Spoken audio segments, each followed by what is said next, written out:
Hi Robin. Hi bro. എന്തൊക്കെയുണ്ട് വിശേഷങ്ങൾ? സുഖമായിട്ടിരിക്കുന്നു.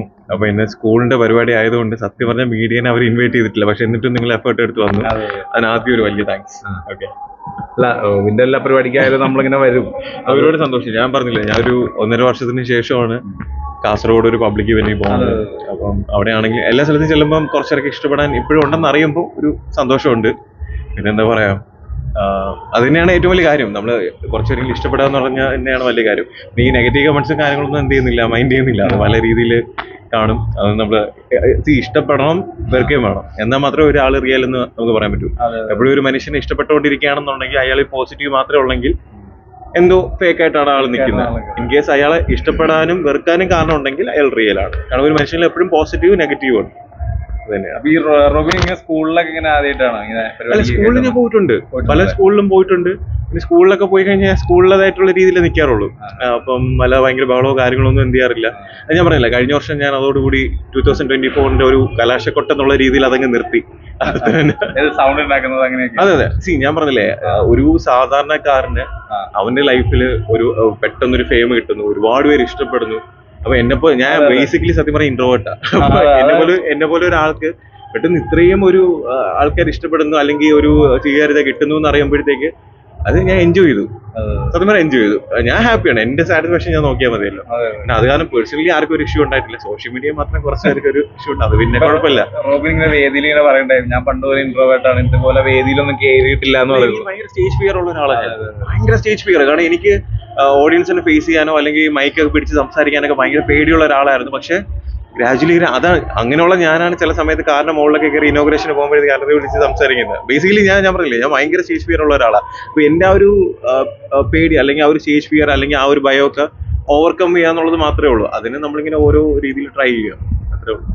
ഈ കുട്ടിയായിരുന്നപ്പോ എങ്ങനെയൊക്കെയായിരുന്നു റോബിന്റെ ഒരു ഞാൻ പറഞ്ഞില്ല, എനിക്ക് അങ്ങനെ അധികം ഫ്രണ്ട്സ് ഉള്ള ഒരാളല്ല. ഞാൻ അങ്ങനെ അത് എന്തുകൊണ്ടാന്ന് വെച്ചാൽ എനിക്കറിയത്തില്ല, ഞാൻ അത്ര കംഫർട്ടബിൾ അല്ല.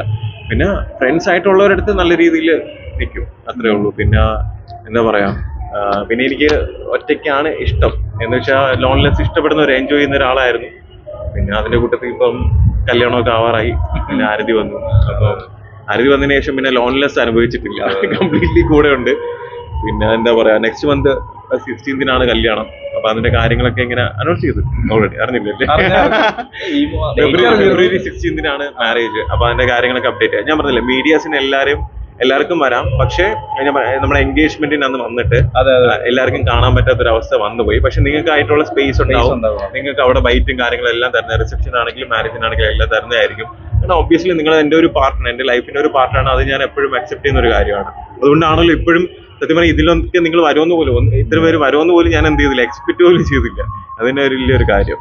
പിന്നെ ആരതിപ്പുഴയുടെ കാര്യം പറയുമ്പോ തന്നെ എല്ലാരും ഇങ്ങനെ ചോദിച്ചിരുന്നു, മറ്റേ ഈ എൻഗേജ്മെന്റ് കഴിഞ്ഞപ്പോ എന്തുകൊണ്ടാണ് കല്യാണം നടക്കാതിരുന്നത്? അല്ല, അങ്ങനെയല്ല.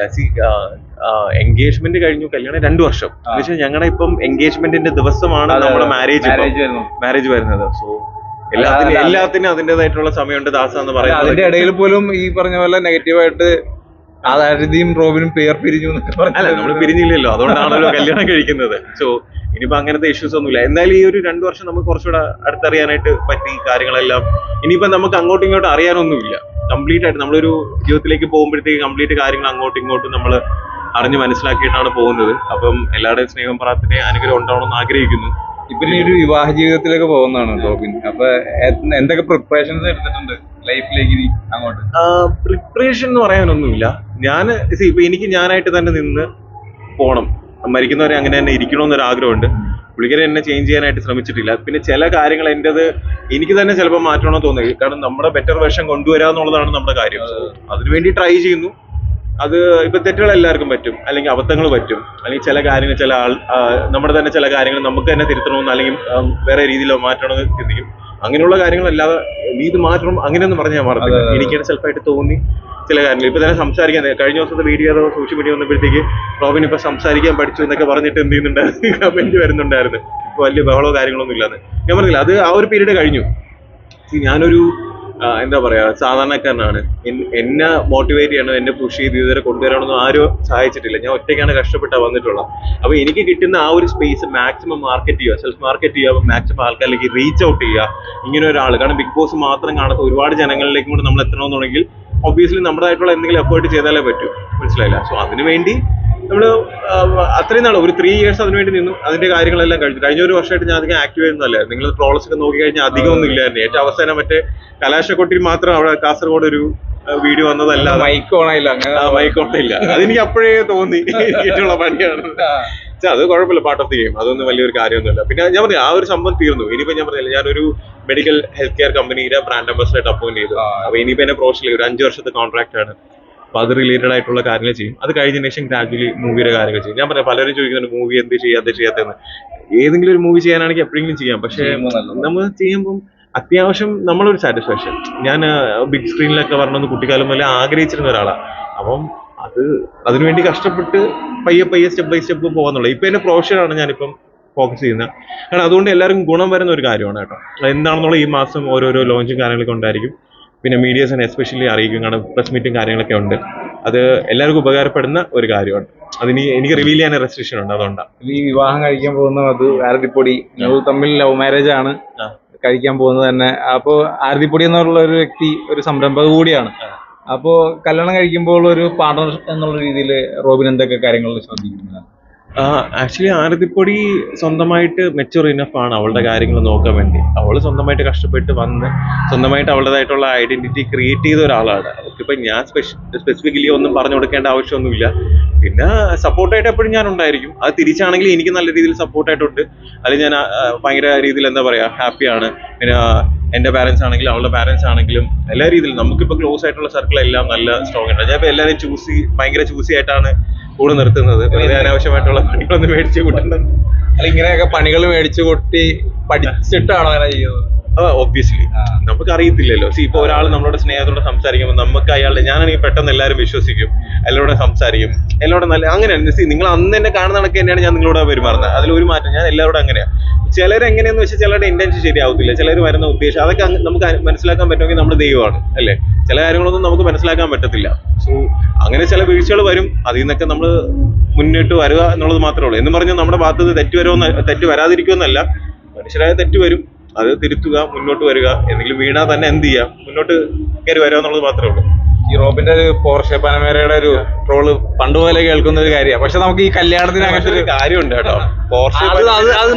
പോർഷെ പനമേര എന്ന് പറഞ്ഞൊരു എന്താ പറയാ കാറിന്റെ, ഓൾറെഡി കാറ് ഇഷ്ടപ്പെടുന്ന എല്ലാവർക്കും ആ ഒരു വണ്ടി എന്ന് പറഞ്ഞാൽ ഭയങ്കര പ്രാന്തുള്ള വണ്ടിയാണ്. പക്ഷെ ഇപ്പൊ ആ ഒരു കാറിന് ഞാൻ ഇന്റർനാഷണൽ ഏതോ വീഡിയോന്റെ താഴെ പോയപ്പോഴത്തേക്ക് എന്താണോ ഇത് ഇപ്പൊ റീസെന്റ് ഞാൻ 1 മാസം മുന്നേ നോക്കിയപ്പോഴും അത് അങ്ങനെ കിടക്കും. പിന്നെ ഞാൻ പറഞ്ഞില്ലേ, ഇന്ത്യൻ റോഡിൽ ഓടിക്കാൻ പറ്റുന്ന ഇതല്ല ഇപ്പോഴും, പ്രത്യേകിച്ച് ഈ സാഹചര്യത്തിൽ എന്താ പറയാ റോഡൊക്കെ ഫുള്ള് പണിയും കാര്യങ്ങളൊക്കെ ആയിട്ടിരിക്കും. ആ വണ്ടി നമ്മൾ ഷോന് വേണ്ടി ഇറക്കിയിട്ട് കാര്യമില്ല, നമുക്ക് ആവശ്യം വരണമല്ലോ. ആൾക്കാരുടെ സാറ്റിസ്ഫാക്ഷന് വേണ്ടി കേരളത്തിൽ ഇറക്കിയിട്ട് കാര്യമില്ല. റോഡൊക്കെ ഇപ്പൊ എന്ത് ചെയ്യുന്നുണ്ട്, എല്ലാം നേരെ ആവുന്നുണ്ട്. അപ്പൊ ആ ഒരു ഇപ്പൊ ദുബൈ റോഡിലൊക്കെ ആണെങ്കിൽ നമുക്ക് ഈസി ആയിട്ട് എന്ത് ചെയ്യാൻ പറ്റും, ഈ സംഭവം ഓടിക്കാൻ പറ്റും. പിന്നെ പുതിയ കാറ് അങ്ങനെയൊന്നും ഞാൻ പറഞ്ഞില്ലേ, അങ്ങനെ കാറോ കാര്യങ്ങളോ സ്ത്രീധനോ അല്ലെങ്കിൽ ഈ പറഞ്ഞ കണക്ക് അങ്ങനത്തെ ഒരു കാര്യമില്ല. നമ്മൾ ഇഷ്ടപ്പെടുന്ന കുറച്ച് പേരെ ഇൻവൈറ്റ് ചെയ്യുന്നുണ്ട്. അവർക്ക് നമ്മൾ കൂടെ നിന്ന് ഹാപ്പി മൊമെന്റ്സും കാര്യങ്ങളും ഫുഡ് കഴിക്കുക, സന്തോഷമായിട്ടിരിക്കുക, പോവുക, അത്ര അല്ലാതെ വേറെ ഒന്നും. പ്രത്യേകിച്ച് ഞാൻ പറയാം, എന്റെ കല്യാണത്തിന്റെ കൺസെപ്റ്റ് എന്ന് പറയുന്നത് ഭയങ്കര ചെറുതാ. മനസ്സിലായില്ല? എനിക്ക് ലൈക്ക് അതായത് 2 ഫാമിലി തമ്മിലുള്ള ഒരു ഇതാണ് കല്യാണം എന്ന് പറയുന്നത്. അപ്പം പിന്നെ പെൺകുട്ടികളാകുമ്പോൾ അവരൊക്കെ അവരുടേതായിട്ടുള്ള ആഗ്രഹങ്ങൾ കാണും. പിന്നെ എന്താ പറയാ, കൊടിയുടെ ഡ്രസ്സസും കാര്യത്തിനും വേണ്ടി ഞാനും വെയിറ്റിംഗ് ആണ്. പുള്ളിയുടെ സൂറത്ത് പോയിരിക്കുക, മെറ്റീരിയൽസ് ഒക്കെ പർച്ചേസ് ചെയ്യാൻ വേണ്ടി സൂറത്ത് പോയിരിക്കുകയാണ്. റോബിന് വേണ്ടിയിട്ടും അല്ല, എനിക്ക് വേണ്ടി അല്ല, ഞാൻ ഓരോരുത്തരെ ഏൽപ്പിച്ചിട്ടുണ്ട്. എൻഗേജ്മെന്റിന് ആർത്തിപ്പടിയല്ല അത് കളർ അതാ ചെയ്തത്. പക്ഷെ ഡിസൈനർ അനു നോബി എന്ന് പറഞ്ഞാൽ അവളുടെ ഒരു ഇതുണ്ടായിരുന്നു. പിന്നെ സ്വന്തമായിട്ട് ഒരു ഫാഷൻ ഡിസൈനർക്ക് ഉള്ളപ്പോ ഞാൻ പറഞ്ഞില്ല, എനിക്ക് ആക്ച്വലി വെയിറ്റ് കുറച്ച് കുറഞ്ഞതായിരുന്നു. അപ്പം എനിക്ക് റീസെന്റ് റൈനോപ്ലാസ്റ്റി ചെയ്തപ്പം ഒരു 3 ആഴ്ചത്തേക്ക് മരുന്നും കാര്യങ്ങളൊക്കെ കഴിക്കേണ്ടതായിട്ട് വന്നപ്പോഴത്തേക്ക് പിന്നെ വീണ്ടും കുറച്ച് കൂട്ടും. പിന്നെ ഇപ്പൊ വീണ്ടും ഡയറ്റിലേക്ക് പോകുന്നുണ്ട്. കുറയും. കല്യാണം വരുന്നതുകൊണ്ട് എന്തായാലും ഒരു 10 കിലോ കൂടെ കുറയ്ക്കണമെന്നൊരു ആഗ്രഹമുണ്ട്. നോക്കാം, ആ സമയമാകുമ്പോഴത്തേക്ക് വെയിറ്റ് കുറയില്ലെന്ന് നോക്കാം. പിന്നെ ഇപ്പൊ ഈ പറഞ്ഞ പോലെ റോബിൻ ഈ പറഞ്ഞ പോലെ കുറച്ച് നാളെ വന്നിട്ടെന്ന് പറയുന്നു. പക്ഷെ റോബിനെ ഇഷ്ടപ്പെടുന്ന ഒരുപാട് പേരുണ്ട്. ഈ റോബിന്റെ ഫേസ് കാണാൻ ഞാൻ തന്നെ ആലോചിക്കും, കൊച്ചുകുട്ടികളാണെങ്കിൽ ഇവിടെ വരുന്ന ഓരോരുത്തരാണെങ്കിലും ഇഷ്ടം, അത് വലിയൊരു കാര്യമല്ല. നമ്മളെ കുറച്ചൊരു ഇഷ്ടപ്പെടുക എന്ന് പറയുന്നത് തന്നെയാണോ ഏറ്റവും വലിയ കാര്യം.